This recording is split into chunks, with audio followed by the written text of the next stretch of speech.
আসসালামু আলাইকুম।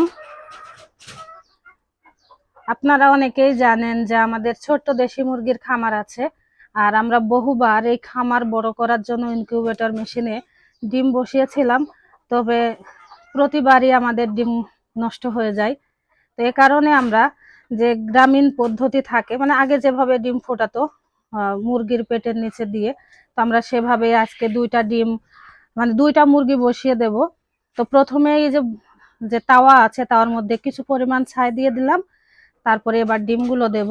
আমাদের এখানে 15টা ডিম আছে, যেটা পাকিস্তানি মুরগির ডিম, আর বাকি 5টা দেশি মুরগির ডিম আছে।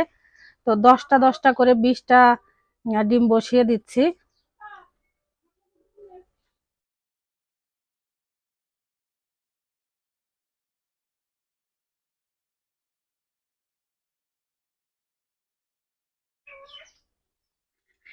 সবগুলো ডিম দুটো তাওয়াতে দিয়ে দিল বর্ণমালার বাবা। আর এখানে অনেকগুলো মুরগি আমাদের কুচ্ছে হয়েছে, দুটো মুরগি এখানে বসিয়ে দিয়ে ঢাকনা দিয়ে দিতে হবে।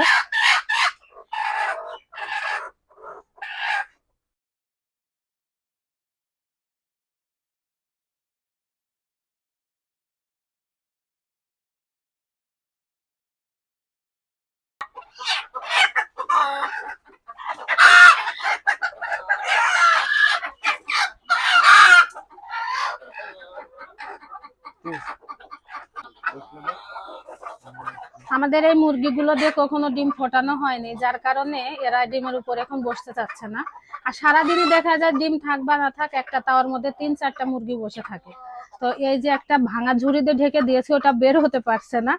আর এই যে বড় একটা খাঁচা, এর মধ্যে জায়গা বেশি, এ কারণে ঘুরে বেড়াচ্ছে। 2-1 দিনে অভ্যাস হয়ে যাবে ইনশাল্লাহ।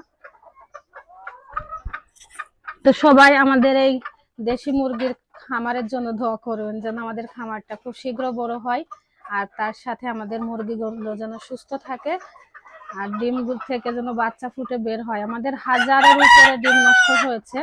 তো আজকে ভিডিওটি পর্যন্তই। আপনারা ভালো থাকবেন, সুস্থ থাকবেন, সাবধানে থাকবেন। আমার পরিবারের জন্য দোয়া করবেন। আসসালামু আলাইকুম।